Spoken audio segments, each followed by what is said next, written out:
वो गृहस्थ भगवान की कृपा को पा चुका है, जिसके घर में आनंददायी वातावरण है, जिसके बच्चे गुणी हैं, जिसकी पत्नी मधुर वाणी बोलती है, जिसके पास अपनी ज़रूरतें पूरा करने के लिए पर्याप्त धन है, जो अपनी पत्नी से सुखपूर्ण संबंध रखता है, जिसके नौकर उसका कहा मानते हैं, जिसके घर में मेहमान का स्वागत किया जाता है, जिसके घर में मंगलदायी भगवान की पूजा रोज की जाती है, जहाँ स्वाद भरा भोजन और पान किया जाता है, जिसे भगवान के भक्तों की संगति में आनंद आता है, जो एक संकट का सामना करने वाले ब्राह्मण को भक्ति भाव से अल्प दान देता है, उसे बदले में विपुल लाभ होता है। वे लोग जो इस दुनिया में सुखी हैं, जो अपने संबंधियों के प्रति उदार हैं, अनजाने लोगों के प्रति सहृदय हैं, अच्छे लोगों के प्रति प्रेम भाव रखते हैं, नीच लोगों से धूर्ततापूर्ण व्यवहार करते हैं, विद्वानों से कुछ नहीं छुपाते, दुश्मनों के सामने साहस दिखाते हैं, बड़ों के प्रति विनम्र और पत्नी के प्रति सख्त हैं।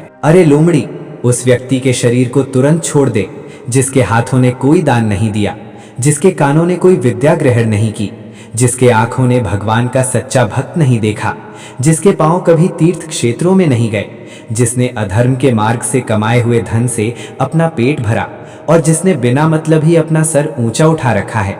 अरे लोमड़ी, उसे मत खा, नहीं तो तू दूषित हो जाएगी। धिक्कार है उन्हें जिन्हें भगवान श्री कृष्ण, जो माँ यशोदा के लाडले हैं, उनके चरण कमलों में कोई भक्ति नहीं। मृदंग की ध्वनि धिक तम करके ऐसे लोगों का धिक्कार करती है। बसंत ऋतु क्या करेगी यदि बांस पर पत्ते नहीं आते?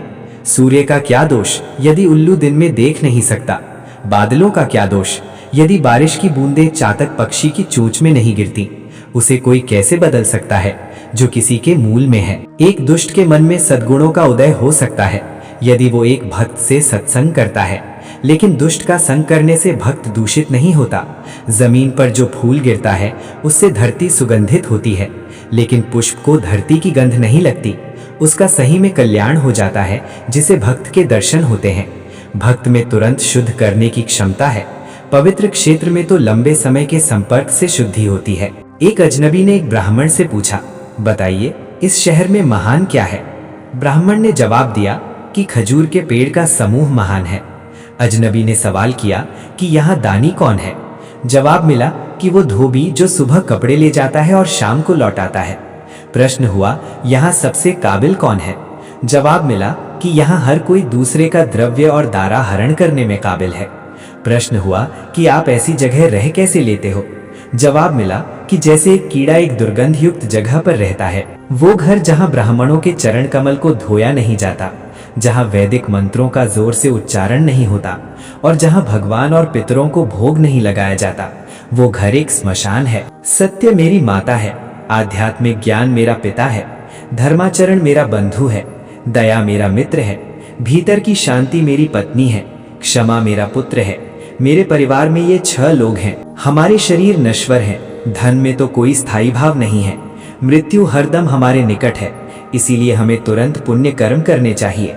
ब्राह्मणों को स्वादिष्ट भोजन में आनंद आता है, गायों को ताजी कोमल घास खाने में, पत्नी को पति के सानिध्य में, क्षत्रियों को युद्ध में आनंद आता है। जो दूसरे की पत्नी को अपनी माता मानता है, दूसरे के धन को मिट्टी का ढेला, दूसरे के सुख दुख को अपने सुख दुख, उसी को सही दृष्टि प्राप्त है और वही विद्वान है। भगवान राम में ये सब गुण है। पहला, सद्गुणों में प्रीति। दूसरा, मीठे वचन। तीसरा, दान देने की तीव्र इच्छा शक्ति। चौथा, मित्रों के साथ कपट रहित व्यवहार। पांचवा, गुरु की उपस्थिति में विनम्रता। छठा, मन की गहरी शांति। सातवां, शुद्ध आचरण। आठवां, गुणों की परख। नौवां, शास्त्र के ज्ञान की अनुभूति। 10वां, रूप की सुंदरता। 11वां, भगवत भक्ति।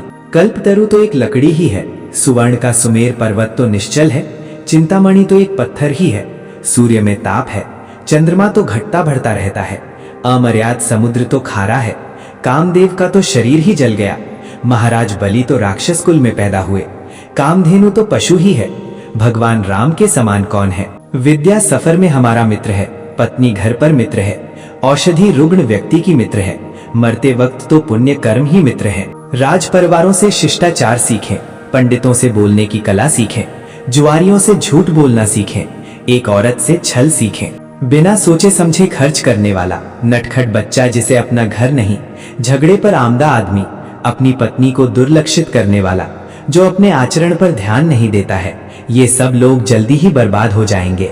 एक विद्वान व्यक्ति ने अपने भोजन की चिंता नहीं करनी चाहिए, उसे सिर्फ अपने धर्म को निभाने की चिंता करनी चाहिए।